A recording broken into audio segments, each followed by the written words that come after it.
एक विधेयक आया था कि ऐसी कंपनियां जो लोगों का पैसा लेके लूट के भाग जाती हैं, ये सारी की सारी फेक कंपनियां होती है, सारी नेटवर्किंग कंपनियां, उस टाइम पे बहुत बड़ा वो प्रॉब्लम चला था, इनको सबको बंद किया जाए, इनके खिलाफ सर्विलेंस हो, इनके सारे के सारे ए से लेके जेड टोटल पेपर्स को चेक किया जाए। और 297 कंपनियां उस टाइम बंद हुई थी,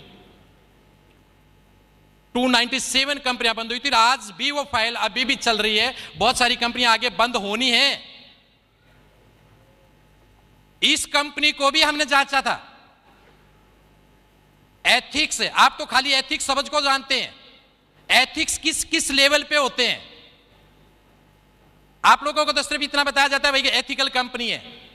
एथिक्स एक तरीके से नहीं होते, उसके हर एंगल से जांचा जाता है। गवर्नमेंट रूल को देखा जाता है, पॉलिसीज को देखा जाता है, इंडस्ट्री को देखा जाता है, उस कंपनी के उसको पॉलिसी को देखा जाता है, उसके प्रोडक्ट की ऑथेंटिसिटी को देखा जाता है। उसके 12 एंगल से हम उसको जांचते हैं, पूरे 12 एंगल से उसकी कंप्लेंट्स को जांचते हैं। इसकी कंपनी के खिलाफ कंप्लेंट कितनी है, ऊपर से लेकर नीचे तक सब कंपनियों के नाम थे।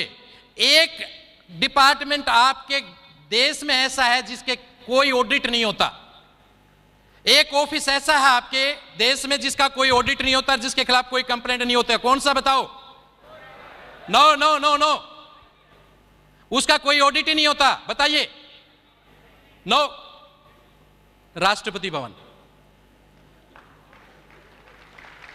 राष्ट्रपति भवन का कभी कोई ऑडिट नहीं होता,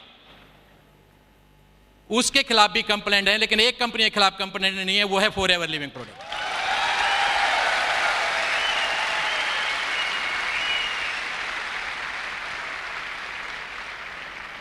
शायद ही कोई ऐसा गवर्नमेंट डिपार्टमेंट हो जिसने हमेशा टाइम पे पैसा दे दिया हो, शायद ही।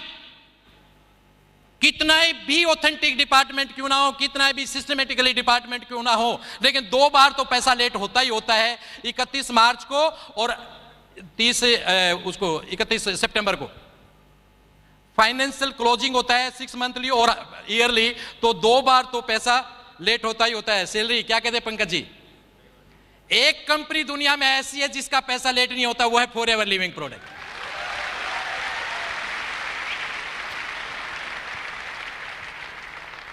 क्या क्या सलूट करें हम सर आपको, और फिर आप इस कंपनी में डाउट करते हो। ये आपके दिमाग की कमजोरी है और कुछ भी नहीं है। आप वहां तक सोच भी नहीं सकते जहां तक एफएलपी है।